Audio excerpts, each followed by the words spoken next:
Hello, everyone. This is going to be, I'm going to do this, I'm going to draw the pictures as I go. This is section 9.1. It's called the Pythagorean theorem. This should not be something that's new to you or very difficult to understand, so I'm not going to spend a huge amount of time on it.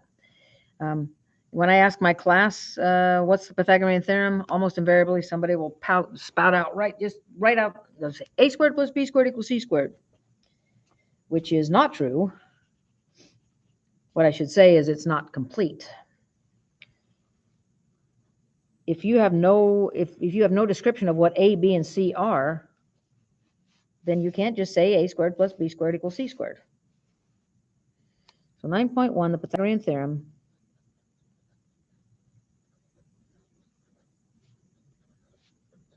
I am going to, oh, by the way, it starts on page 464. If you want to see in the book where you can read about stuff. But people will say this, a squared plus b squared equals c squared, which is part of it. But you have to be able to either say where a and b are the legs of a right triangle and c is its hypotenuse, or you have to draw a diagram that shows what a, b, and c are. They are lengths. And it doesn't matter which one of the legs gets a or b. I'm just going to write a, b. It doesn't always have to be short to long, but I'm just going to say it's just a and b. And then c is the hypotenuse. C is always the longest side. It's always the side opposite the right angle, and none of this applies unless you have right triangles. Okay? Now, there are certain numbers called Pythagorean triples. There are lots and lots of numbers out there. Well, there's billions of sets of numbers that fit this description right here. But only some of them are all whole numbers. The most classic Pythagorean triple is the numbers 4, 5, or 3, 4, and 5. Because if the legs are the short ones, the 4 and the 3, then if you square them, you get 16 plus 9, and that's 25, which happens to be the square of 5. So it fits right here. You put a 3 in there, a 4 in there, and a 5 pops right out. This can be 25, whose square root is 5. Any multiple of 4, 3, 5 is going to also be, I'm going to switch this around so that it's in order. It's going to be easier to show you the rest of this. 3, 4, 5. And anytime you multiply all three of them by the same number, like 6, 8, 10, you'll have another Pythagorean triple, because 36 plus 64 is 100. If you multiply every one of them by 10, you'd get 30, 40, 50. And sure enough, 900 plus 1600 is 2500. And so you take any Pythagorean triple that's in its most reduced form, you multiply all of the numbers by the same thing, you'll get another Pythagorean triple, because it'll be made up of entirely whole numbers. Here are some others that aren't quite as familiar: 5, 12, and 13.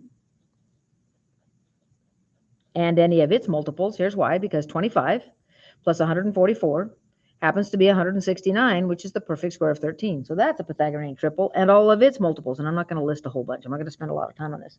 Another one would be 8, 15, and 17.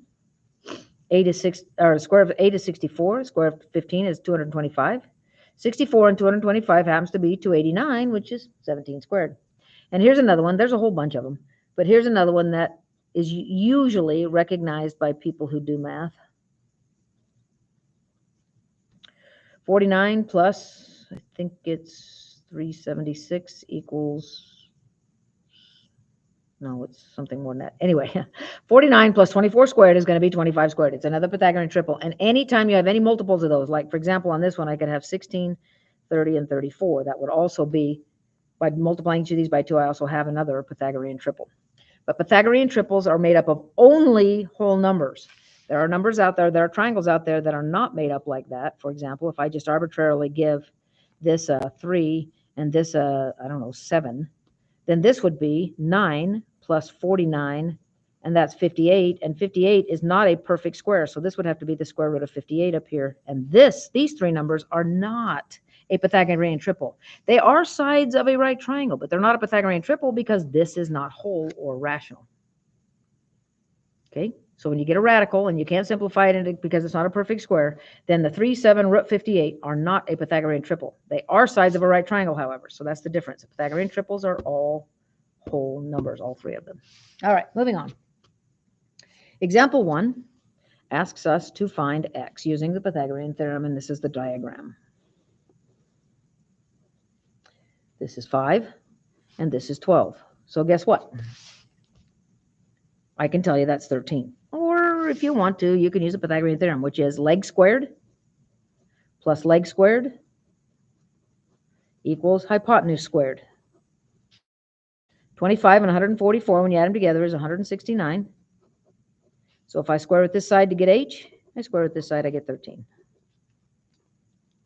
Besides that, it's a member of a Pythagorean triple.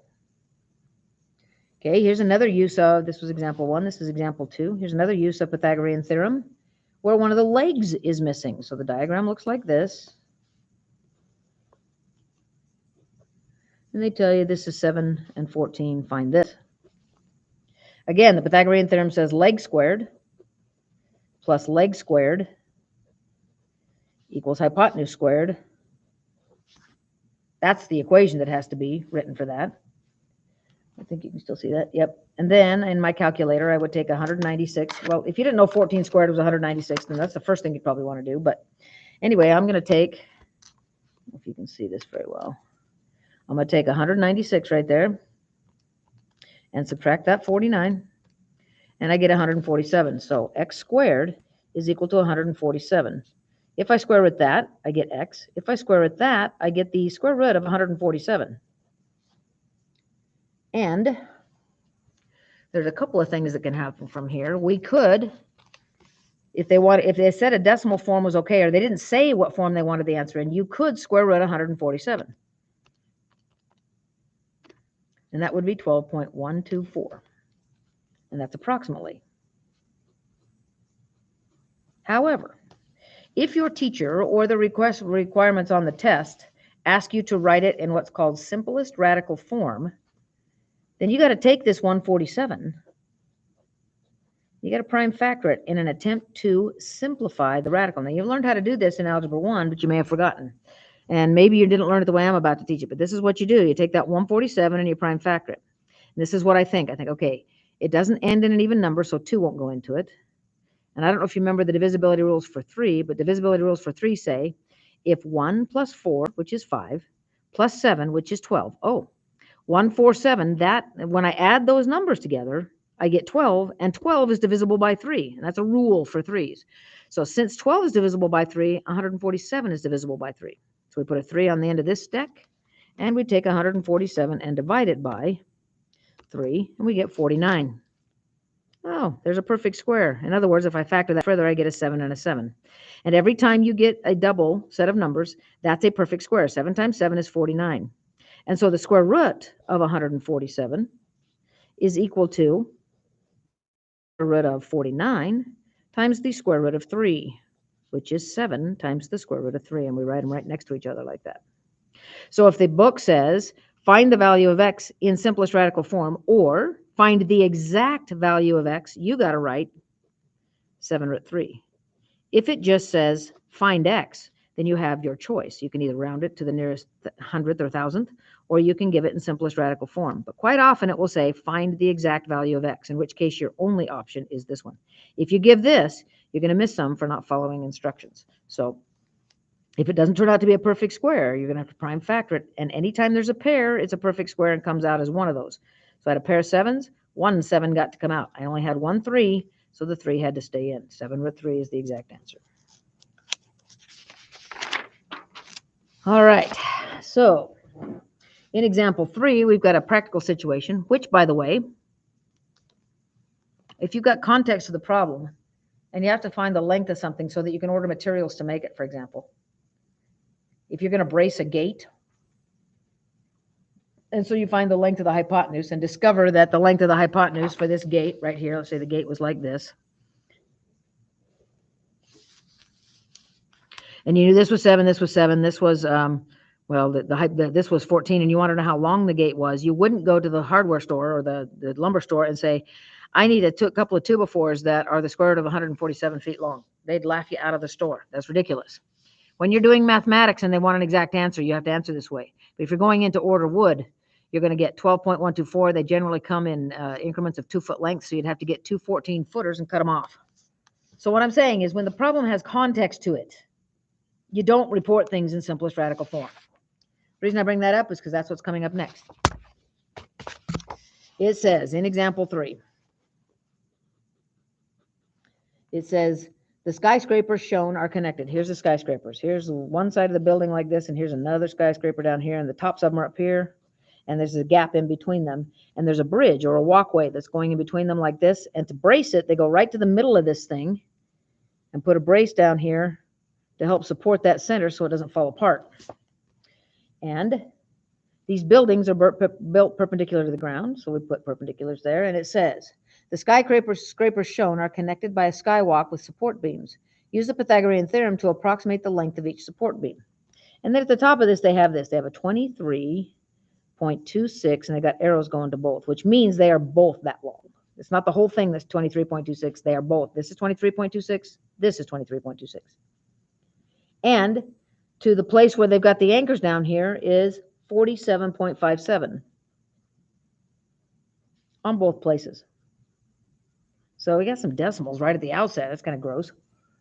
Anyway, we can handle it. So look at your calculator, and it says, use the Pythagorean theorem to approximate the length of each support. So we want to know the length of these, and they're going to be the same because these triangles are congruent. To use the Pythagorean theorem on it, we would say leg squared plus leg squared, which is going to be 23.26. Sorry, I was going to split that in half, but I agreed. We agreed this is each 23.26, so 23.26 squared equals x squared. So nobody wants to square those ugly things. So we're going to grab a calculator, and we're going to go 47.57 squared plus 23.26 squared equals, and whatever I get, 28,000. That's not how long they are. That's the square of them. So I have 2803.9325, and that's equal to x squared. So to find x, I got to square root that. I go square root, and in this calculator, you don't have to retype that. You go square it, and right down here at the bottom near the minus sign, you can see that right there, just above the minus sign, it says answer, and it is this answer that I want to square root. So I say square root, that's my symbol right there, square root, and then I go down here to this, and I go second function and answer, and then this is what it says. I'm going to square root the most recent answer. That's what I want to do. So that's how you use the calculator to do that. And I get 52.95.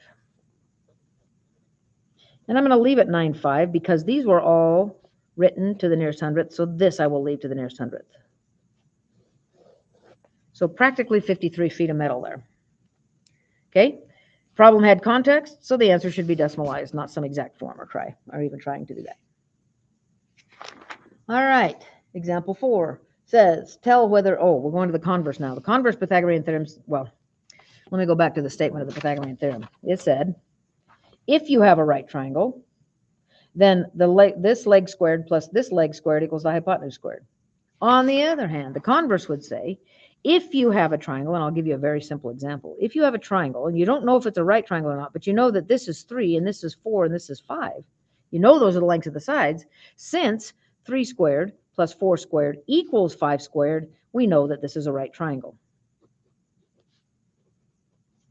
And the right angle is right there, opposite the longest side. So what we're saying is the Pythagorean theorem said, if a right triangle, then leg squared plus leg squared equals hypotenuse squared. This one says, if leg squared plus leg squared equals hypotenuse squared, then the triangle's a right triangle. So that's the converse. Example 4 says, I'm going to go too high there. Example 4 says, tell whether each triangle is a right triangle. And the first one looks like this. And there's no right angle marked. There might be one, but we don't know for sure. This is 8. This is 7. And this is the square root of 113. How weird. So our question is, because this is the bigger number, this is more than 10, because the square root of 100 is 10. So we take the two shorter ones and see if it is the square of the longer one. That's our question right there. Is that true? So I have 64 plus 49 equals 113, because when you square a square root, it undoes it, and you just have 113. So the question is still, does 64 plus 49 equal 113? Voila, it does. And so this is, so we say yes, a right triangle. That's what we have there. Here's another one.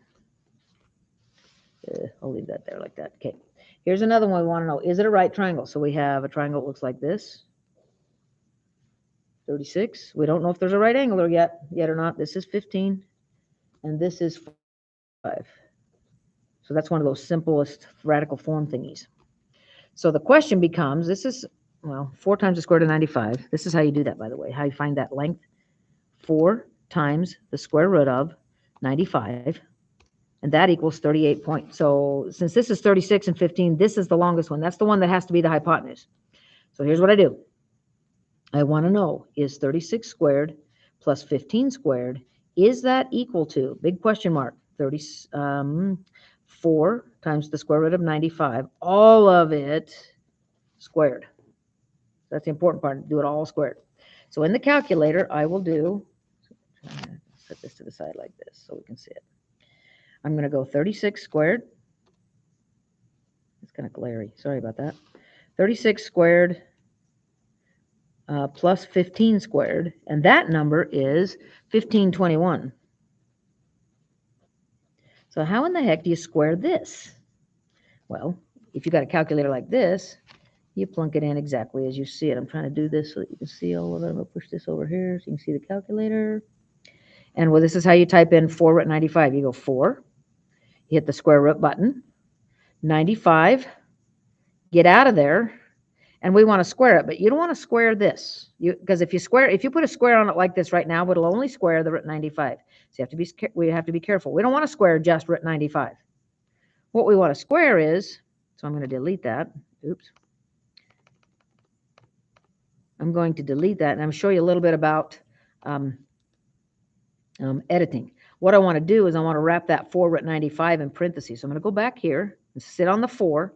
I'm going to go second insert parenthesis, and it'll push the whole thing back, though you don't have to retype it. Then go to the end and type another parenthesis and then square that.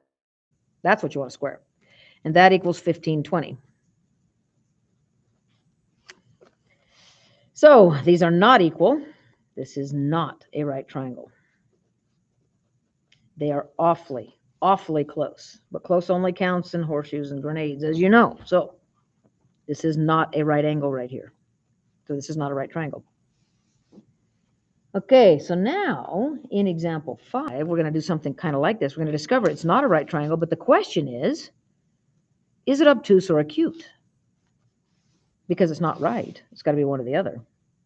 So I want to talk to you about this one right here for just a second to see if I can help you learn how to make the decision. This was not a right triangle. Now I need you to look at this thing that would have been the hypotenuse had it been a right triangle, because that was on the right side. That was the only one who had a shot at being a hypotenuse. And look, the hypotenuse that we got is too short. It needed to be 121 to make it a right triangle. If it's short, even ever so slightly short, it means that this length is too short to make a right angle, which means this has to be an acute angle. Because what we do is we take the legs like this and we would have to squeeze them in a bit to get that hypotenuse to fit. Because the hypotenuse is too short. So that's the kind of thing you got to think about. So we're going to do that, and then we'll be done with this section. I told you this wasn't going to be very long. It turned out to be pretty long. Sorry about that. Let's get this oriented right. Okay. We're going to do example 5. And if you're following along in the book, that's page 467. And it says, verify that the segments with lengths 4.3 and 5.2 and 6.1 form a triangle. We have to first decide if it even makes a triangle. And if it does, we got to make the decision. Is the triangle that we get out of it acute, right, or obtuse? So these are the side lengths. I'm not even going to get a picture. I don't even get a picture. 4.3, 5.2, and 6.1. Now you have to go back to previous sections, even previous chapters on this one, to try to decide, do these actually form a triangle? And here's all you got to decide. Do the two short ones add up to more than the longest one? That adds up to 9.5, which is surely bigger than 6.1. Therefore, we have a triangle. Yay. Now we got to figure out what kind. So now we apply the Pythagorean theorem when we say 4.3 squared plus 5.2 squared. Those are the two short ones. Those are the legs. Well, if that's going to even be a right triangle. And we want to know, does that equal 6.1 squared? So we grab our calculator and we go 4.3 squared plus 5.2 squared. Hit enter and we get 45.53. Take 6.1 squared. Oh, that's off the screen, sorry. 6.1 squared and I get 37.21. So very much like the last one that we just had, the hypotenuse, which is this guy right here, this is the only one that could have been the hypotenuse because it's the longest side, is way too short for these to add up to it. So in order for the triangle to be complete, we'd have had to take those two legs like this, and we would have had to squeeze them together so that this 37.21, or actually the 6.1 would fit because it's too short. So we would say this one is acute because the hypotenuse the candidate for hypotenuse was too short. Okay, let's try another one. Let's see if 2.1, 2.8, and 3.5. So first of all, we have to ask, does 2.1 plus 2.8, is that more than 3.5? It certainly is. That's going to be 4.9, which is bigger than 3.5. So we have a triangle. Now let's decide what kind. We take the short ones, 2.1 squared plus 2.8 squared, and we want to know, does that equal 3.5 squared? And if not, what does it mean? So we grab our calculator, and we do 2.1 squared. I don't know if you can see that. Let me clear things out so it's at the top. Okay, let me try that again. Trying to do this. 2.1 squared plus, what was it, 2.8 squared. If I add those two together, I get 12.25. Now I got to take 3.5 and square. Oh, look at that, 12.25. Since the hypotenuse is just exactly as long as it needs to be, this one is a right triangle. Okay, I don't know if you need to see an obtuse one. If you had an obtuse one, then the hypotenuse would be too long. It would be bigger than the sum of these, which means you'd have something like this, and to accommodate that long hypotenuse, you'd have to open it up more to accommodate a longer hypotenuse, and that would make it obtuse because this angle right down here where my hands are would have to be an obtuse angle rather than a right one. Okay, hope you understood that. That's the end of the lecture. And for those of you who are doing my class, your assignment is, it's only 10 problems, or 16 problems actually. It's to do numbers, and it's on page 468. Do numbers 1 through 29 odd, and 37 and 41. Okay?